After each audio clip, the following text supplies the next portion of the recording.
Hey guys, Mike here. Thank you so much for being back to my channel. Subscribe, check out some of my other videos and etc. A lot of people have been asking me to do a review of Space Jam: A New Legacy, the long-awaited sequel to the very nostalgic film Space Jam, and here it is.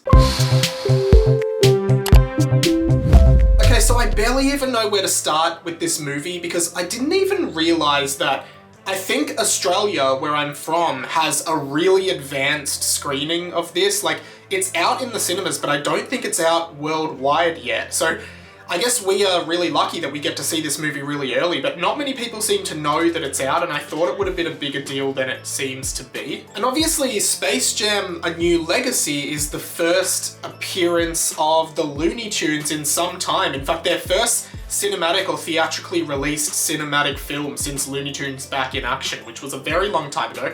A film that was commercially unsuccessful, but looking back on it, I always really enjoyed Back in Action for everything it was, and the Looney Tunes humor I have always thought was really clever, really meta, and just great cartoon comedy. Of course, like most 90s kids, Space Jam was a staple of my childhood. I love that movie so much. I haven't actually watched it in a very long time, and I really want to rewatch it now. And Space Jam: A New Legacy, which features Lebron James instead of Michael Jordan, is honestly such an incredibly and wonderfully nostalgic trip down memory lane, and also a really great reminder that the Looney Tunes as characters are just incredibly likable and lovable characters that are so much fun. And look, this movie itself is pretty cheesy. It's as cheesy as you would expect it to be. LeBron James is not a very good actor, and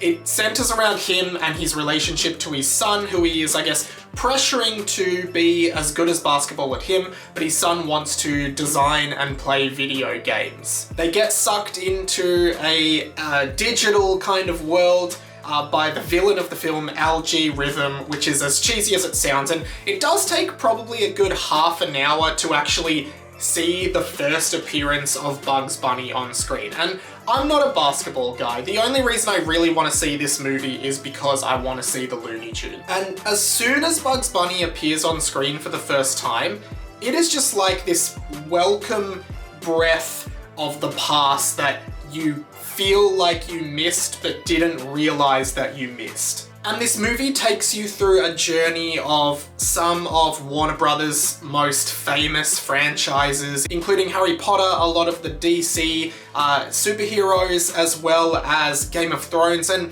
a plethora of other properties that some of which you probably didn't even know that Warner Brothers had the rights to. And essentially, to get his son back, LeBron James has to play a basketball match against Algae Rhythm and his team, similar to the original Space Jam film. When we meet Bugs, we learn that all of our favourite Looney Tunes, including Daffy Duck, Elmer Fudd, Lola Bunny, and Foghorn Leghorn, and all of the rest of them, except for one Looney Tune who was treated as though everyone knew who he was, but I had never seen this Looney Tune ever in any media. Like, they definitely weren't in Space Jam. They're like a big red hairy guy. I did speak to much more successful YouTuber and friend of mine, Dave Lee Down Under, about who this Looney Tune was, because he knows everything about old school animation. And he told me that this Looney Tune is called Gossamer. He was one of Bugs' villains in the classic shorts. Pretty obscure character though, as he only ever appeared in a very small handful of them, but he's one of those die-hard fan favorites. I was pretty surprised he was there, to be honest. So was I, Dave. Go and check out his channel. But as we are reintroduced to all of these characters, Porky, Daffy, like all of these old school Looney Tunes characters that we just haven't seen for a very long time, like, it does actually feel very wonderful to see them on screen, to see this classic cartoon comedy, to see all these tropes of those Looney Tunes cartoons from the past, and it's just this amazing blast from the past. Like, all of your favorite Looney Tunes that you remember are in this. You know, Bugs, Foghorn Leghorn. My favorites, Marvin the Martian, Tasmanian Devil, and Roadrunner and Wile E. Coyote, all have their moments to shine. They all have these great great moments in the film, particularly in the basketball match at the end, where they're all using their certain abilities and skills and how they are and how they move to get goals and points in this basketball match. And I think the humor and the flippancy of these characters is just so appealing and had me completely hooked on this film as soon as they appeared.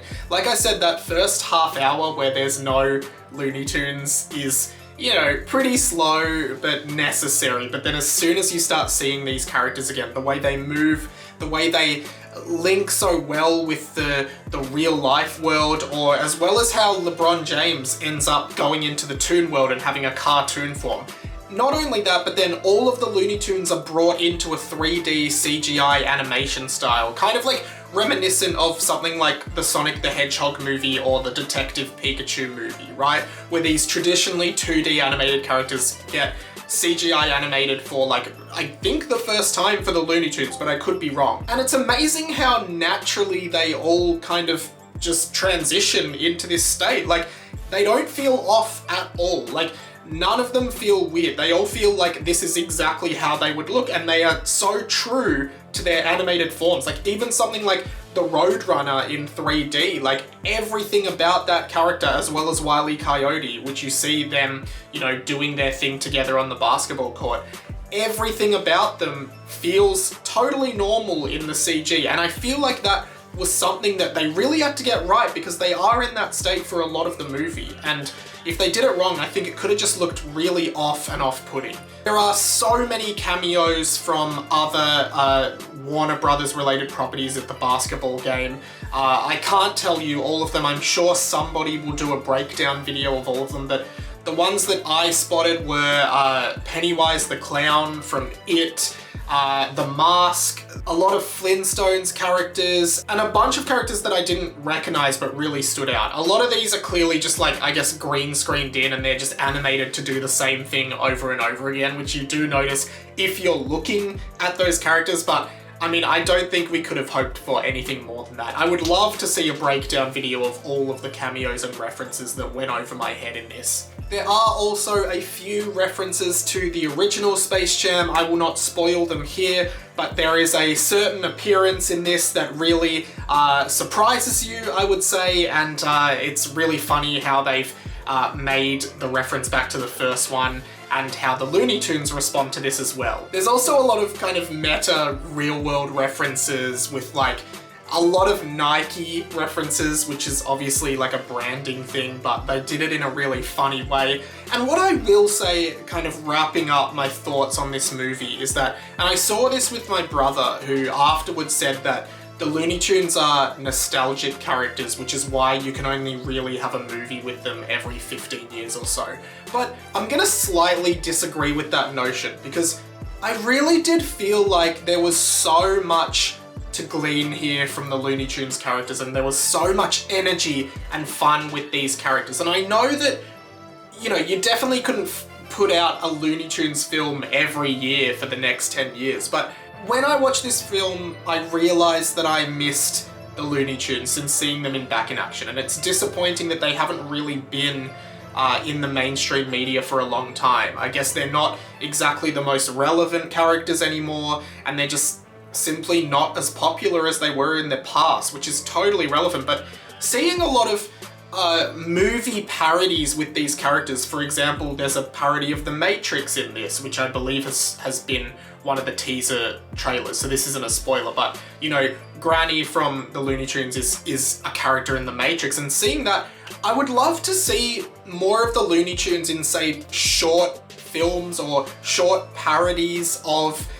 movies that are coming out and things like that, in a way to increase their relevance and keep them relevant in the 21st century going forward. Because I actually think stylistically, and the comedy and the fourth wall breaking comedy and the way that they move in the world is just really fun and engaging to watch. And if you use things like movie parodies or TV show parodies like we see so much in this movie, I think you could really, like, make them very relevant and fun again. You kind of see this with Disney using the Simpsons properties now to do like Star Wars parodies, short parodies on Disney Plus with Maggie and things like that. I really think there's space for the Looney Tunes to be utilized a little bit more. And I really hope that Space Jam 2 is profitable and successful. I can't see this getting like insanely negative reviews. Like, I think we all know what we're going to see when we see this movie. It's not going to be an Oscar-winning, you know, performance from anyone. It's not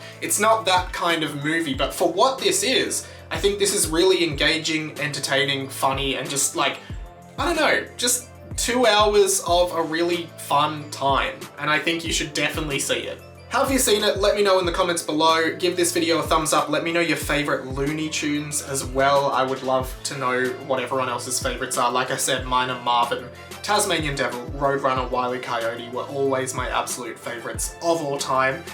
Please subscribe and check out some of my other videos. I do a bunch of TV show and movie reviews as well as gaming, music, and pop culture. Otherwise, I will see you in another video. Catch you later. But I went to run my hand through your hair and I noticed you were attached to string. You were a puppet this whole time, you were attached to string.